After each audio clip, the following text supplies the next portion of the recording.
Hello, adventurers! My name is Chance, so welcome to my Spellbook, and thank you so much for taking a look at the 40th episode of our background series, which means we only have like 14 or 15 left to go. I think it's 14 left to go. Pretty sure. Pretty dang sure. In any case, it is... Man, what a long series already. We're really just cranking them out. Hey, okay, enough distractions. We're going to be talking about Plaintiff today, which is a background found in the Acquisitions Incorporated book, so it's probably going to be good for some laughs. That being said, if you haven't seen the rest of the series, or if this is the first time you're watching one of the background videos, please do check out the full playlist just for greater context. You can do it by either clicking on that eye icon up at the top there, or waiting until the end of the video and just clicking on the tile. That being said, let's dive right into its descriptions. You were a victim of a legal incident that was ostensibly the fault of Acquisitions Incorporated. At least that's what the local magistrate said. But before a final ruling could be handed down, Acquisitions Incorporated offered you a job. Don't know how to swing a sword? They promise to teach you. Think you have what it takes to sling spells? They've got masters who'll have you throwing fire in no time. Needless to say, Acquisitions Incorporated, the book for sure, but even the games, they're kind of written and ran in a way with a lot more of a humorous elements.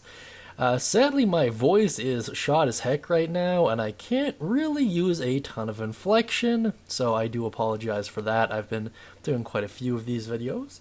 In any case, it's always good for a laugh, and I don't know, I just kind of I like their energy, if that makes sense. That being said, let's move on to some mechanics here.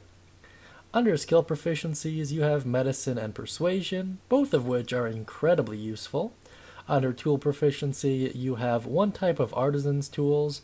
Probably going to go with the herbalist kit. I think that's going to be one of the more common ones. And any one language of your choice. In terms of equipment, you don't have a ton, but what you do have is pretty alright. One set of artisan's tools, which is always great. Fine clothes, and 20 GP, which puts you at double what the average is. Really nice stuff. Now let's move on to its feature, which is called legalese. Your experience with your local legal system has given you a firm knowledge of the ins and outs of that system.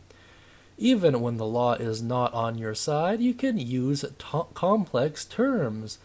I'm not gonna try any of those, because I will butcher them, to frighten people into thinking you know what you're talking about.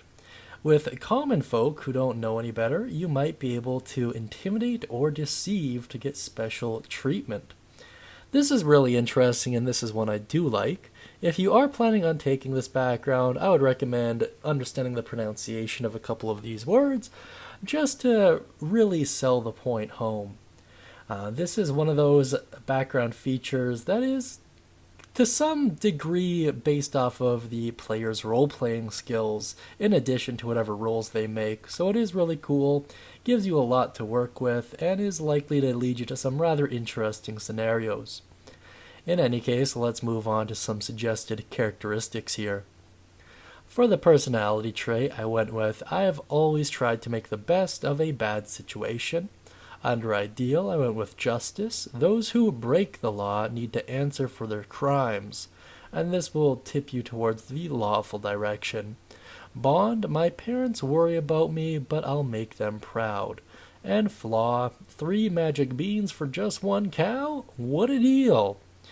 So in terms of this character's likely attitude and personality, you're going to have someone who is quite the optimist, always believes that people are inherently good, maybe to their own detriment, and it has a strong sense of moral justice and wants to make a name for themselves in the world.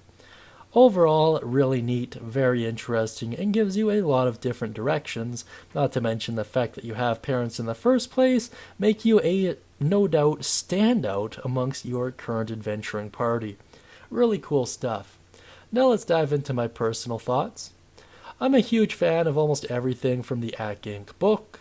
However, if you're looking for pure min-maxing optimization, this is likely not going to be the background for you.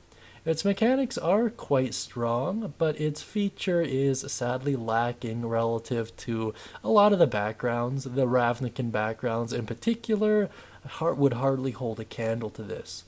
That being said, if you're playing for enjoyment, I have no doubt in my mind that you will likely reap that in spades coming out of the Plaintiff. However, let me know what you think down beneath in the comment section. Mention any thoughts, questions, comments, or concerns you have regarding this background. And of course, if you have any cool ideas or stories of your own, feel free to include them in the comments section as well. That being said, if you'd like a free one-shot, please feel free to use code WELCOME over at the Guild Hall to get yours. And of course, I hope you have a great day, and as always, happy adventuring, everyone.